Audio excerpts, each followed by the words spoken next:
இவ்வாகனங்களை பெறுவதில்லை என்று முடிவெடுத்துள்ளோம். என்ன பிரச்சனை? பேசாதீங்க, தயவுசெய்து குறுக்க யாரும் பேசாதீங்க. திமுக காலையில இருந்து என்ன பிரச்சனை தெரியலையே. பேசுங்க. இப்ப மாண்புமிகு எதிர்க்கட்சி தலைவர்கிட்ட 2-3 வீடு இருக்கு. ஆனா அரசு பங்களால இருக்கிறாருல்ல, அவர் லெட்டர் என்கிட்ட தான் கொடுத்தாரு. பொதுப்பணித்துறை அமைச்சரா என்கிட்ட தான் கொடுத்தாரு. எனக்கு அரசு துறையுடைய பங்களா வேணும்னு கொடுத்தாரு. உடனே நம்ம கேட்க முடியுமா? மாண்புமிகு எதிர்க்கட்சி தலைவருக்கு 2-3 பங்களா இருக்கு, அதனால அரசு துறை பங்களா வந்து கொடுக்க மாட்டோம்னு சொல்ல முடியுமா? கிரியாஸ் 1 கோடிக்கும் மேலான வாடிக்கையாளர்களின் சந்தோஷத்தை கொண்டாடுகிறது. பேரவைத் தலைவர் அவர்களே, ஒரு முக்கியமான விஷயத்தை இங்கே பதிய வைக்க விரும்புகின்றேன் உங்கள் மூலமாக. நேற்று முன்தினம் அரசு அறிவிச்சிருக்கிறது, அனைத்து சட்டமன்ற உறுப்பினர்களுக்கும் புதிய வாகனம் இந்த அரசு வழங்குவதாக முடிவெடுத்து அறிவிச்சிருக்கிறீங்க. இதில் எங்களுடைய திராவிட முன்னேற்ற கழகத்துடைய நிலைமை இந்த அரசில் சபையில் நான் பதிய வைக்க விரும்புகின்றேன். ஏற்கனவே தமிழ்நாடு அரசு கடும் நிதி நெருக்கடியில் இருப்பதாக மாண்புமிகு முதலமைச்சர் அவர்களே கூறி வருவதால் எங்களுடைய கழக தலைவர் மாண்புமிகு முன்னாள் முதலமைச்சர் திரு முத்துவேல் கருணாநிதி ஸ்டாலின் அவர்களின் அறிவுறுத்தலின் பேரில் திராவிட முன்னேற்ற கழகத்தைச் சேர்ந்த 59 சட்டமன்ற உறுப்பினர்கள் இவ்வாகனங்களை பெறுவதில்லை என்று முடிவெடுத்துள்ளோம். மேலும் அரசுக்கு ஏற்படுகின்ற தேவையற்ற செலவுகளை குறைக்கின்ற நோக்கத்தில் மாண்புமிகு சட்டமன்ற உறுப்பினர்கள் தங்களது தேர்தல் வேட்பு மனுவில் குறிப்பிட்டுள்ள பொருளாதார சூழலை கவனத்தில் கொண்டு பொருளாதாரத்தில் நலிவடைந்துள்ள உறுப்பினர்களுக்கு மட்டுமே இந்த அறிவிப்பின் கீழ் வாகனம் வழங்க வேண்டும் என்பதை இந்த அரசினுடைய கவனத்திற்கு தாங்கள் எடுத்து செல்ல வேண்டும் என்று கேட்டுக்கொள்கின்றேன். கையொப்பமிட்டு இந்த கடிதத்தை உங்கள் மூலமாக அரசுக்கு கொடுத்துக்கிறோம். மாண்புமிகு மாண்புமிகு பொதுப்பணித்துறை அமைச்சர் அவர்கள். பேரவைத் தலைவர் அவர்களே, எங்களுடைய அரசினுடைய முதலமைச்சருடைய நோக்கம் புதிதாக தேர்ந்தெடுக்கக்கூடிய மக்கள் மட்டுமல்ல, இதே சட்டமன்றத்தில் ஏழ்மையா இருக்கக்கூடிய சட்டமன்ற உறுப்பினர்களும் இருக்கிறாங்க. அதுல முக்கியமாக விடுதலை சிறுத்தைகள் கட்சியுடைய சட்டமன்ற உறுப்பினர் அங்கிருந்து வரும்போது பஸ்ல தான் வந்துட்டு போறாரு. என்ன பிரச்சனை? பேசாதீங்க, தயவுசெய்து குறுக்க யாரும் பேசாதீங்க. திமுக காலையில இருந்து என்ன பிரச்சனை தெரியலையே. பேசுங்க. எதிர்கட்சி தலைவர் ஒருவர் பதில பதிவு பண்ணா நாங்க அது பதிவு பண்றோம். பண்ணுங்க. அப்ப விசிகேல இருந்து ரொம்ப ஏழ்மையா இருக்கக்கூடிய ஒரு உறுப்பினர் கேட்கிறாரு. அவருடைய குரல் யார் யாரெல்லாம் பஸ்ல வராங்க, யார் யாரெல்லாம் ட்ரெயின்ல வராங்க, அவருடைய குரலா இருந்துச்சு.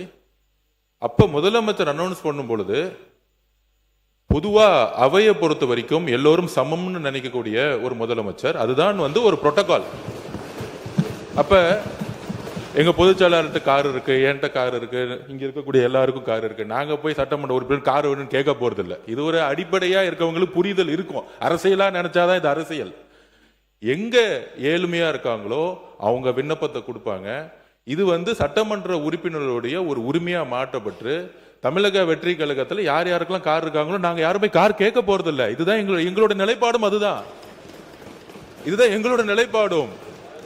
எங்க கிட்ட 2-3 கார் இருக்கு, நாங்க போய் சட்டமன்ற உறுப்பினர் கார் கேட்க போறது இல்ல. நம்ம மன்னார்குடி எம்எல்ஏ சொன்னாரு, என்கிட்ட 4 கார் இருக்கு, ஆனா என்னுடைய தனிப்பட்ட கார்ல போகும்போது அரசு அதிகாரிகள் முன்பு அரசு கார்ல போனா நான் ஒரு மரியாதை இருக்கு. இப்ப மாண்புமிகு எதிர்க்கட்சி தலைவர்கிட்ட 2-3 வீடு இருக்கு, ஆனா அரசு பங்களால இருக்கிறாருல்ல, அவர் லெட்டர் என்கிட்ட தான் கொடுத்தாரு. பொதுப்பணித்துறை அமைச்சரா என்கிட்ட தான் கொடுத்தாரு. எனக்கு அரசு துறையுடைய பங்களா வேணும்னு கொடுத்தாரு. உடனே நம்ம கேட்க முடியுமா? மாண்புமிகு எதிர்க்கட்சி தலைவருக்கு 2-3 பங்களா இருக்கு, அதனால அரசு துறை பங்களா கொடுக்க மாட்டோம்னு சொல்ல முடியுமா? எங்களுடைய முதலமைச்சர் சொன்னாரு, அவர் கோரிக்கை கொடுத்தாரு, உடனடியா கொடுத்துருவோம்னு சொன்னோம். இது உடனே இல்ல இங்க இருக்கவங்க எல்லாருக்கும், அதாவது இங்க இருக்க எல்லாருக்கும் பங்களா கொடுக்கலாமான்னு கிடையாது. இது ஒரு புரோட்டோகால், அவ்வளவுதான். இந்த புரோட்டோகால்ல அமைச்சர்களுக்கு கார் கொடுக்கப்படுது, வீடு கொடுக்கப்படுது, 4 உதவியாளர் கொடுக்கப்படுறாங்க. அப்ப சட்டமன்ற உதவியாளர் கிடையாது, சட்டமன்ற வீடு கிடையாது. சட்டமன்ற உறுப்பினர்களுக்கு நீங்க உங்களுடைய தேர்தல் பத்திரத்தில் கார் இல்லைன்னு சொல்லலாம், வீடு இல்லைன்னு சொல்லலாம், 10,000 ரூபாய் பணம் இருக்குன்னு சொல்லலாம்.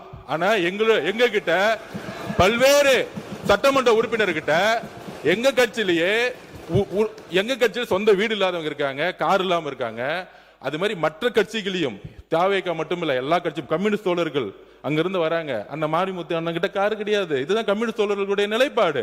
அப்ப ஒரு அறிவிப்பு வரும் பொழுது இந்த கட்சியோட சட்டமன்ற உறுப்பினர், இந்த கட்சியோடைய உறுப்பினர்களுக்கு அறிவிப்பு வராது.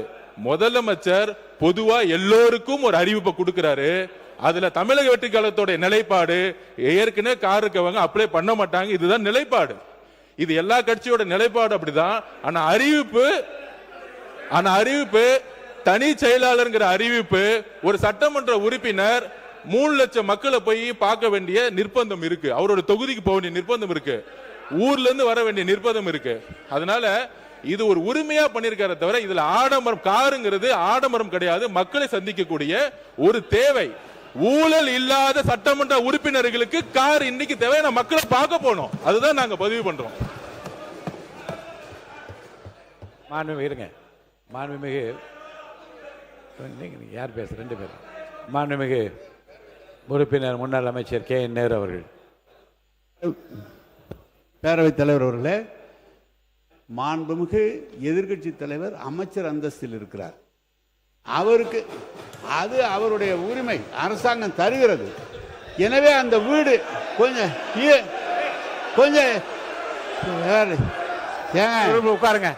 உட்காருங்க. எனவே அவர் அந்த அரசாங்க வீட்டில் இருந்து பணியை கவனிக்க வேண்டும் என்பதற்காக அந்த வீட்டை கேட்டு வாங்கியிருக்கிறார். ஆனால் நான் கொஞ்சம் இருங்க, பேசி முடிக்கட்டும். பேசுறேன், நான் சொல்றேன். நீங்க பேசுங்க. இப்ப நாங்க கார் வேணான்னு தானே சொல்றோம். உங்கள்கிட்ட வேணும் நான் கேட்கிறேன். கார் வேணான்னு சொல்றேன். அவர் சொல்றாரு 2-3 கார் வச்சிருக்கோம், இங்க கூட அந்த நிலையில் தான் இருக்கு அப்படிலாம் சொல்றாரு. நான் கார் வேணாம், ஏற்கனவே அரசாங்கம் செலவு வைக்குது, கார் வேணான்னு சொல்றேன். அவர் உடனே முதல்ல ஏற்கனவே இருக்கிற தேர்தல் பணியில் இருந்தது 10,000 தான் இருக்கு, கார் இல்லைன்னு சொன்னா நீங்க தப்பு தானே. நாங்க சொன்னா கேஸ் போடுங்களேன் கேச. ஏங்க உண்மைதானே சொல்றேன். உண்மை தேர்தல் நிற்கும் போது கொடுக்குற அவிடவிட்ல என்ன இருக்காதான் அதை கொடுக்க முடியும். எனவே எதை எடுத்தாலும் ஒரு குதர்க்கமாக பேசினா எப்படி சரியா இருக்கும்? அவரு நீங்க வீட்டில் வந்து காரு வேணான்னு தானே சொல்றோம், உங்களுக்கு செலவு கம்மி பண்ணுன்னு தானே சொல்றோம். அதுக்காக ஒருத்தர நீங்க வந்து 4 வீடு வச்சிருக்க, 3 வீடு வச்சிருக்கேன்னா தெரியுமா? அமைச்சருக்கு தெரியுமா என்பது தெரியல. அமைச்சர் இப்ப சொந்த வீட்டில் இருக்கிறார். ஆனா அந்த அரசாங்கம் அந்த வீட்டுக்கு வாடகை கொடுக்குது. அது தெரியுமா அவருக்கு? அமைச்சருக்கு வீடு சொந்த வீட்டில் இருந்தா கூட அதுக்கு வாடகை கொடுக்குறாங்க. அதை ஒண்ணு வேணான்னு எழுதி கொடுங்க.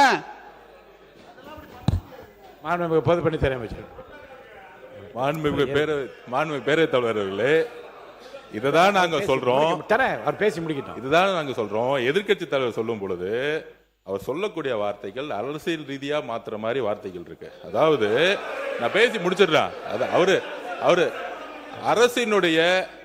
அரசினுடைய நிதி சுமையை கருதி அப்படிங்கிற மாதிரி வார்த்தைகள்லாம் சொல்லும் பொழுது அது ஏதோ நாங்க ஏதோ அரசினுடைய நிதி சுமை எங்களுக்கு தெரியாத மாதிரியும், இதை வந்து ஏதோ ஒரு வசதி வாய்ப்புக்காக செஞ்சு கொடுக்கிற மாதிரியும், இது ஒரு ஆடம்பரம் மாதிரியும் சில வார்த்தைகள் வருது. அதுதான் நாங்க பதிவு பண்றோம்.